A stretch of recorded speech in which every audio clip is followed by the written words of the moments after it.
जय भीम, नमो बुद्धा। दोस्तों, मैं राहुल नागपाल और आप देख रहे हैं राहुल लाइव 85। जी हाँ, आज मैं जिस मुद्दे पर बात करना चाह रहा हूँ वो मुद्दा तो हाथरस जो मामला है उसी से जुड़ा हुआ है, लेकिन कुछ उसमें बातें जो अलग निकल करके आ रही हैं, जिस पे दबी जबान में बात हो रही है, जिसके लिए पंचायतें हो रही हैं, जिसके लिए पहली बार भारत में ऐसा हो रहा है कि दोषियों के समर्थन में पंचायत हो रही हैं।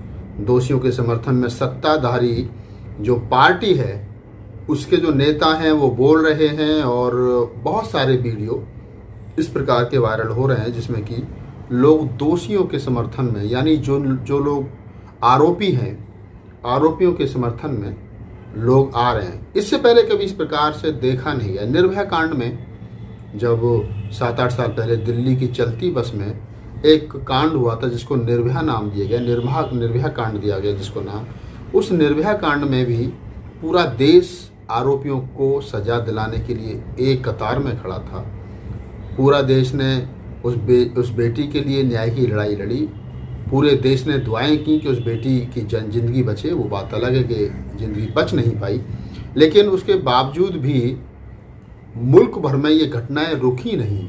बेटी किसी भी समाज की हो, किसी भी जाति की हो, शोषण नहीं होना चाहिए। ये मैं पहले दिन से कह रहा हूँ, क्योंकि महिलाओं का बाबा साहब डॉक्टर अम्बेडकर ने एक बात कही थी कि कौन समाज कितना सभ्य है, या किस समाज ने किसने तरक्की किया, किस मुल्क ने किसने तरक्की की है, इस बात का जो तय है या इस बात का जो पैमाना है वो इसके ऊपर निर्भर करता है कि उस समाज में, उस देश में, उस बिरादरी में, उस जाति में कि महिलाओं ने कितनी तरक्की की है। तो ये शर्म की बात है, किसी के लिए भी, सभ्य समाज के लिए शर्म की बात है कि इस प्रकार से किसी भी महिला के साथ में बलात्कार होना। लेकिन उससे भी ज़्यादा शर्म की बात यह है कि जो लोग, जिन लोगों पर बलात्कार का आरोप है, जिन लोगों पर उसके कत्ल का आरोप है, और उन लोगों के समर्थन में जो है वो एक पूरी लॉबी खड़ी हो रही है, पूरा समाज खड़ा हो रहा है। दुनिया की कोई भी ताकत मरने से पहले दी हुई स्टेटमेंट को नहीं नकार सकती। कोई भी कोर्ट, कोई भी कचहरी, कोई भी कानून मरने से पहले जो व्यक्ति जिस स्टेटमेंट को देता है उसको नकार नहीं सकता। मनीषा वाल्मीकि ने जो स्टेटमेंट दी है, जिसमें उसने 2 लोगों के लिए कहा है कि 2 लोगों ने मेरे साथ बलात्कार किया और 2 लोग भाग गए, उसके बाद में उसकी आखिरी स्टेटमेंट थी। लेकिन कुछ लोग जो हैं वो इस स्टेटमेंट को भी चैलेंज कर रहे हैं और बताने की कोशिश कर रहे हैं कि ये स्टेटमेंट ठीक नहीं है, गलत है।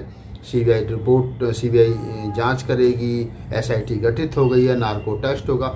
और नार्को टेस्ट में भी ये पहली बार हो रहा है कि जो पीड़िता है, उसका जो परिवार है, पीड़ित परिवार है, उसका भी नार्को टेस्ट होगा। नार्को टेस्ट कराना है तो डीएम का कराइए।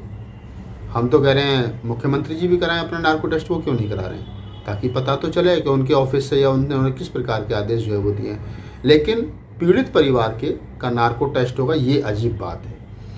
इसके साथ साथ लोगों का पेट यही नहीं भर रहा है। जो बीजेपी के बड़े नेता हैं वो आए दिन कोई ना कोई इस प्रकार की स्टेटमेंट दे रहे हैं जिसमें कि मरी हुई उस मनीषा वाल्मीकि को, जो इस हमारे बीच में नहीं है, उसके चरित्र पर सवाल उठा रहे हैं, उसके करैक्टर पर सवाल उठा रहे हैं। और ये वही लोग हैं जिनकी सोच मनुवादी है, जिनकी सोच इतनी घृणित है कि उनको मरी हुई मनीषा वाल्मीकि में कि अब जो इंसान इस दुनिया में नहीं है, जिसके बारे में आप कुछ जानते नहीं हैं, आप हाथरस और बाराबंकी में 300-400 किलोमीटर का फ़र्क है, और एक 400 किलोमीटर दूर बैठा व्यक्ति ये टिप्पणी कर रहा है मनीषा वाल्मीकि के बाद, मरने के बाद में, कि वो लड़की का अफेयर था और वो अफेयर के चलते वहाँ गई थी, वगैरह वगैरह। इस प्रकार का एक वीडियो जो है बीजेपी के बड़े नेता हैं और बाराबंकी से बिलोंग करते हैं, ये वीडियो देखिए, 2 मिनट का ये वीडियो है।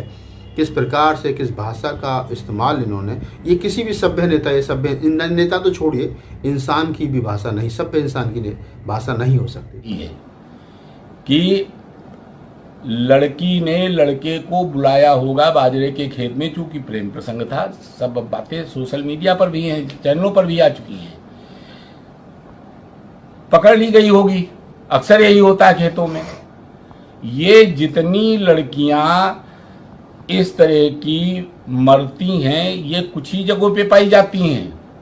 ये गन्ने के खेत में पाई जाती हैं, अरहर के खेत में पाई जाती हैं, मक्के के खेत में पाई जाती हैं, बाजरे के खेत में पाई जाती हैं, ये नाले में पाई जाती हैं, झाड़ियों में पाई जाती हैं, जंगल में पाई जाती हैं। ये धान के खेत में मरी क्यों नहीं मिलती हैं?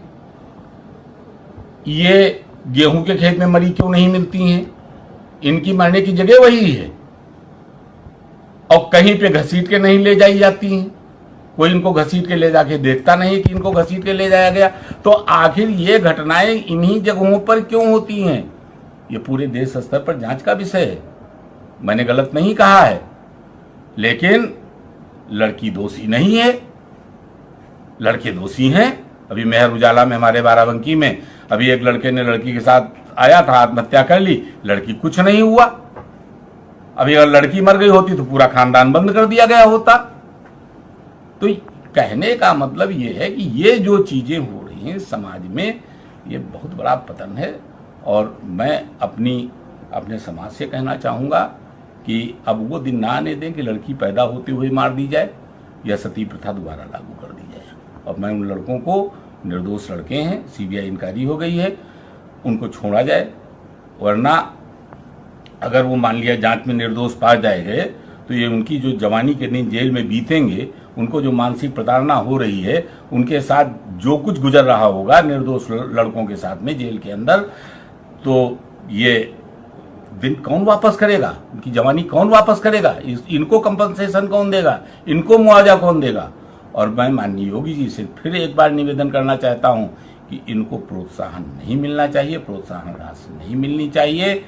अगर घोषणा भी की हो। ये वो वीडियो था जिस वीडियो के बारे में मैं बात कर रहा हूँ। इसी प्रकार के बहुत वीडियो वायरल हो रहे हैं। लोग पंचायतें कर रहे हैं, कोई लोग भीम आर्मी को चैलेंज कर रहा है, कोई लोग जो वहाँ के लोकल नेता हैं वो उस बेटी के परिवार पर आरोप लगा रहे हैं कि पैसे के लिए कराया गया है, पैसे मुआवजा मिल जाए इसलिए। मतलब दलित है तो कुछ भी, दलित है तो उसकी ना तो जीते जी इज्जत थी, अब उसकी मरने के बाद भी इज्जत नहीं है। क्यों नहीं है? और ये जो लोग कुछ मुट्ठी भर, और तो और मजे की बात देखिए, उनके साथ में उनका समाज खड़ा है, उनके साथ में उनका समाज जो है वो कंधे से कंधा मिला करके खड़ा है और वो दोषियों को बचाने के लिए खड़ा है। और हमारे साथ में हमारे लोग नहीं खड़े हैं। ये शर्म की बात है। मैंने पहले भी कहा है कि 131 सांसद जो हैं उनमें से कितने सांसदों की स्टेटमेंट आई है कि ये गलत हुआ है? नहीं, हर आदमी अपनी पार्टी से दबा है, हर आदमी अपनी पार्टी के प्रोटोकॉल और उसका जो सिस्टम है उससे बंधा है, हर आदमी अपनी पार्टी के आंखों के दबाव में है। और तो और दुख तो उस वक्त हो गया कि जब वहीं के जो लोकल सांसद हैं राजवीर दिलेर, और जो खुद वाल्मीकि जाति से आते हैं, जिस जाति की लड़की थी, वो दोषियों से मिलने के लिए जेल में पहुंच गए। इससे ज़्यादा और क्या ज़मीर गिर सकता है? एक तुम्हारे समाज की बेटी, अरे सोचो, तुम उस समाज से बिलोंग करते हो कि जिस समाज में बाबा साहब डॉक्टर अम्बेडकर पैदा हुए, जब औरतों को इंसाफ नहीं मिला तो उन्होंने इस्तीफा दे दिया। आप उस समाज से बिलोंग करते हो कि जब सहारनपुर शब्बीरपुर कांड हुआ और मायावती को बोलने नहीं दिया तो मायावती ने इस्तीफा दे दिया। और एक आप हो, एक सांसद की कुर्सी बचाए रखने के लिए अगली बार आपको आपकी पार्टी टिकट दे जाए तो आप अपना जमीर इस कदर बेच रहे हो कि दोषियों से मिलने के लिए जेल में जा रहे हो। क्या है, क्या करना, क्या मैसेज देना चाहते हो आप सोसाइटी को?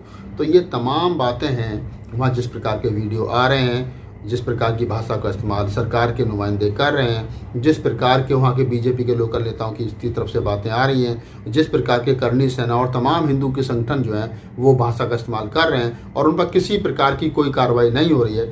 आम आदमी पार्टी के सांसद संजय सिंह पर जिस प्रकार वहाँ एक जो लोकल नेता है पंकज शर्मा, उसने स्याही फेंकी है, उन पर कोई अभी तक कानूनी कार्रवाई, कठोर कानूनी कार्रवाई जो है वो नहीं हुई है।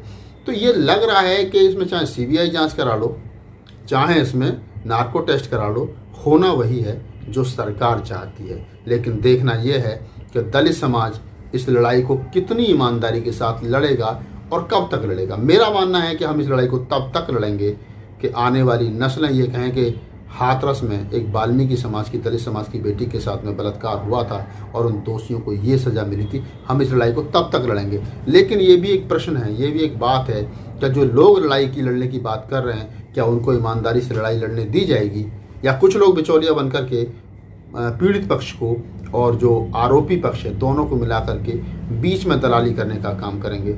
चाहे वो हमारे अपने लोग हों, जो लोग आरोपियों से मिलने के लिए जेल में जा सकते हैं। ये कहना कठिन नहीं होगा कि आने वाले कुछ समय के बाद में वही लोग दोनों परिवारों के बीच में बैठ करके सुलह कराने की कोशिश करें, या पीड़ित परिवार को अभी भी जैसे डराया और धमकाया जा रहा है आगे भी डराया और धमकाया जा सके। मैं तमाम वाल्मीकि समाज से, मुल्क भर के वाल्मीकि समाज से अपील करता हूँ, आपकी बेटी है, आपकी बहन है, हमारी बहन है, हमारी बेटी है। संदीप वाल्मीकि जो एक बड़े एक्टिविस्ट, उन्होंने एक बात कही थी कि देश का जो वाल्मीकि समाज है उसमें से 90% वाल्मीकि समाज चमार को अपना दुश्मन मानता है, लेकिन आज 100% चमार कम जो मनीषा वाल्मीकि को न्याय दिलाने के लिए उसके साथ खड़ा है। इससे बड़ी बात और क्या हो सकती है। 2 अक्टूबर को दिल्ली के जंतर मंतर पर कैंडल मार्च जो है वो रखा गया। उसमें दिल्ली के मुख्यमंत्री भी थे, मंत्री भी थे और तमाम सोशल एक्टिविस्ट थे, तमाम लोग थे, दलित समाज के सारे संगठन थे। लेकिन अगर वहाँ कोई नहीं था तो वो संगठन नहीं थे जिन संगठनों का हिस्सा वाल्मीकि समाज है। ना तो RSS थी, ना बजरंग दल था, ना विश्व हिंदू परिषद थी, ना युवा हिंदू वाहिनी थी। कोई हिंदुओं का संगठन नहीं था जो ये दम भरता है, जो ये कहता है कि वाल्मीकि हिंदू हैं और हिंदू जो है वो हमारे भाई हैं। अगर हैं तो आप ये वाल्मीकि समाज को बात समझ लेनी चाहिए। मैंने पहले भी कहा और अभी भी कह रहा हूँ कि आज आपकी बेटी की इज्जत लुटी है, आपके साथ में सिर्फ अम्बेडकरवादी और दलित खड़े हैं। और जो संगठनों के आप हिस्सा हैं, जिन संगठनों की शाखाओं में आप जाते हैं और जो हिंदू आपको बताते हैं, वो हिंदू लोग जो हैं, मानववादी लोग जो हैं, वो अपने लोगों को बचाने में लगे। आपकी बेटी के दर्द से उनका कोई दर्द नहीं है, लेना नहीं है। आपके परिवार से, आपके दुख दर्द से उनका कोई लेना देना नहीं है। तो बस यही वीडियो मैंने इसलिए बनाना उसे समझा कि किस प्रकार, किस गिरी हुई हरकत का परिचय जो है वो बीजेपी के नेता दे रहे हैं। एक बेटी को जीते जी तो मान सम्मान दिया नहीं, उसको इलाज नहीं दिया, उसको इज्जत नहीं बख्शी, उसका बलात्कार कर दिया, उसको 14 दिन तक एक ऐसी जगह मरने के लिए छोड़ दिया, उसको प्रॉपर इलाज नहीं दिया। लेकिन मरने के बाद में भी ये कुछ गधे किस्म के नेता, चरित्रहीन नेता, मैं तो चरित्रहीन ही कहूँगा, ऐसे नेता उस बेटी के चरित्र पर उंगली उठा रहे हैं। अरे कभी जाना अपने घर और अपनी जवान बेटी की आंख में आंख डाल करके देखना, और फिर आईने के सामने खड़े होकर के अपने आप से आंख मिलाना, और फिर पूछना कि जो शब्दों का इस्तेमाल आपने जिन शब्दों का इस्तेमाल आपने मनीषा वाल्मीकि के लिए किया है, क्या वही भगवान ना करे आपकी बेटी के साथ में कोई घटना घट जाए, तो क्या अपनी बेटी के लिए भी आप इन शब्दों का इस्तेमाल करोगे? नहीं करोगे, क्योंकि आपको पता है मनीषा वाल्मीकि दलित है और आप सवर्ण हैं। और ये जो धरती और आसमान का जितना फ़र्क है, ये बात जितनी जल्दी इस देश के दलित समाज को समझ में आ जाएगी उतना अच्छा रहेगा, क्योंकि इस देश का मनुवादी लोग इस सिस्टम को समझते हैं। वो मतलब के लिए आपको हिंदू बताते हैं, तो मतलब के लिए आपको